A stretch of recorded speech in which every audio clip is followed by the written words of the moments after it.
Have you ever wondered what really makes AI tick? Underneath all the complex code? Well, it turns out there's a kind of grammar to it, a core set of design principles.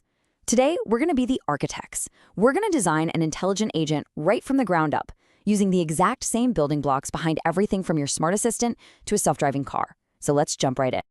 Here's our game plan. We're going to tackle this in 5 key steps. First, we'll get a handle on what an agent even is. Then, we'll figure out what makes an agent smart or rational. After that, we'll pull out the master blueprint that every designer uses, called PEAS. We'll analyze the world our agent has to survive in. And finally, we'll put it all together and see our finished design in action. All right, so first things first. Before we can build anything, we have to understand the most fundamental piece of the puzzle, the agent. You can really think of the agent as the main character in our entire story. Okay, I know, this sounds like the setup to a really weird choke, right? But seriously, think about it for a second. What on earth could possibly connect a person, a physical robot, and a piece of software? They seem worlds apart, but they all share one single fundamental identity. And there it is. That's the big secret. An agent is simply anything that can sense what's going on around it and then do something about it. It perceives the world using sensors, and it acts on the world using actuators. That's it. It's the one big idea that connects us, our technology, and all of AI. Let's break that down. Every agent has these two sides of the coin. You've got sensors, which are the inputs, the eyes and ears. For a self-driving car, that's its cameras and its GPS. Then you've got actuators, which are the outputs, the hands and feet.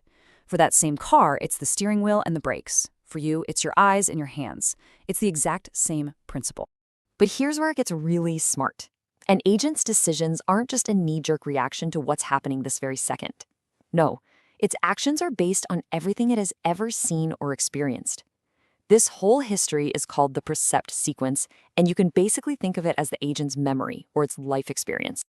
Okay, so we know what an agent is. It senses and it acts, but that's not enough, is it? We don't just want an agent, we want an intelligent agent, one that makes good choices. So the real question is, how do we design for that? And that brings us to this key concept, the rational agent. Now, in the world of AI, rational does not mean perfect. It means doing the right thing. It means the agent acts in a way that will get it the best expected result given the information it has at that moment. But wait, how does the agent know what the best outcome even looks like? Well, it doesn't. We have to tell it. As the designers, we have to define success with something called a performance measure. It's literally the report card we give the agent. It's the set of rules that tells it what a job well done actually is. And this distinction right here is absolutely crucial. Being rational is not the same as being omniscient. An omniscient agent is basically a fortune teller. It knows the exact future outcome of every possible action. That's impossible. A rational agent is more like a master strategist. It can't see the future, but it plays the odds and makes the smartest possible move in a world full of uncertainty. So, now we've got the philosophy down, we know what an agent is, and we know we want it to be rational. Now it's time to get practical. How do we actually map this all out? Well, for that, pretty much every AI designer on the planet turns to one essential tool, the PEAS blueprint. PEAS is just an acronym, and it stands for Performance, Environment, Actuators, and Sensors. It's a simple but powerful checklist that forces us, as designers, to define everything. What does success look like? Where will the agent live? What tools can it use to act? And how does it see its world? And this table just lays it out perfectly, using our self-driving taxi. The performance measure, a mix of safety, speed, and profit. The environment, the total chaos of roads, traffic, and weather. Its actuators, the steering, brake, and accelerator. And its sensors, the cameras, radar, and GPS. See that? With just 4 points, we've created the entire job description for our AI. Now, I want to zoom in on that E for environment for a minute, because this is a really big deal. Not all worlds are created equal, and the type of environment completely changes how you have to design your agent. Honestly, the best way to think about this is like choosing the difficulty setting in a video game. So first question on our difficulty settings. Can the agent see the whole game board? In a simple game of checkers, the answer is yes. That's fully observable. But our self-driving taxi, it's in a partially observable world. Its cameras can't see that pedestrian hidden behind a big truck.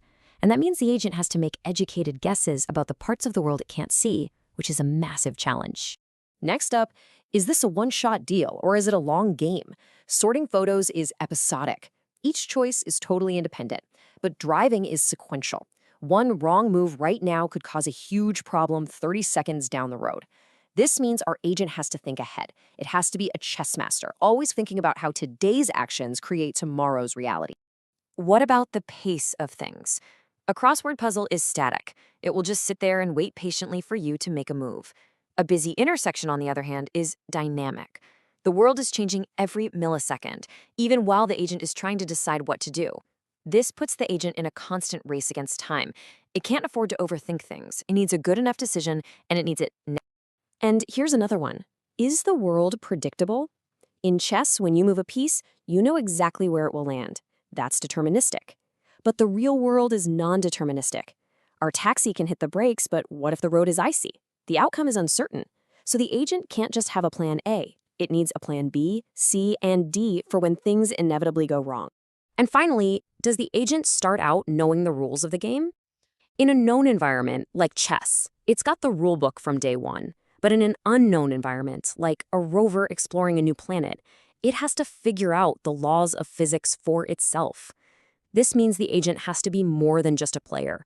It has to be an explorer and a scientist, constantly running experiments to understand its new world.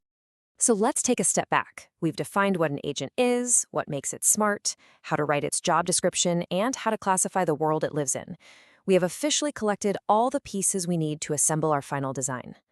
And look at how cleanly this all comes together for our self-driving taxi. Its goal is rational. It's trying to maximize its performance score. Its PEAS blueprint is perfectly clear, and its arena, its environment, is just about the hardest you can imagine. It's partially observable, sequential, dynamic, non-deterministic, and, as you can see here, it's also multi-agent, meaning it's not playing a solo game. It has to deal with all of us unpredictable humans. This right here is the grammar of AI. And just like that, we've done it. We've gone from a simple question to a full-blown design specification. By using the PAS blueprint, we've given our agent a clear purpose, and by analyzing its environment, we have a deep appreciation for the incredible challenges it has to overcome. This is the toolkit you can use to understand and deconstruct basically any AI system out there. So, we have designed the agent's mind, and we've defined the rules of its universe, but all of this leads to a much bigger and, frankly, much tougher question. As we build these agents to operate in more and more complex worlds, how long should their leash be? How much autonomy should a truly rational agent have? That's the critical question we're all going to be facing. Have you ever wondered what really makes AI tick?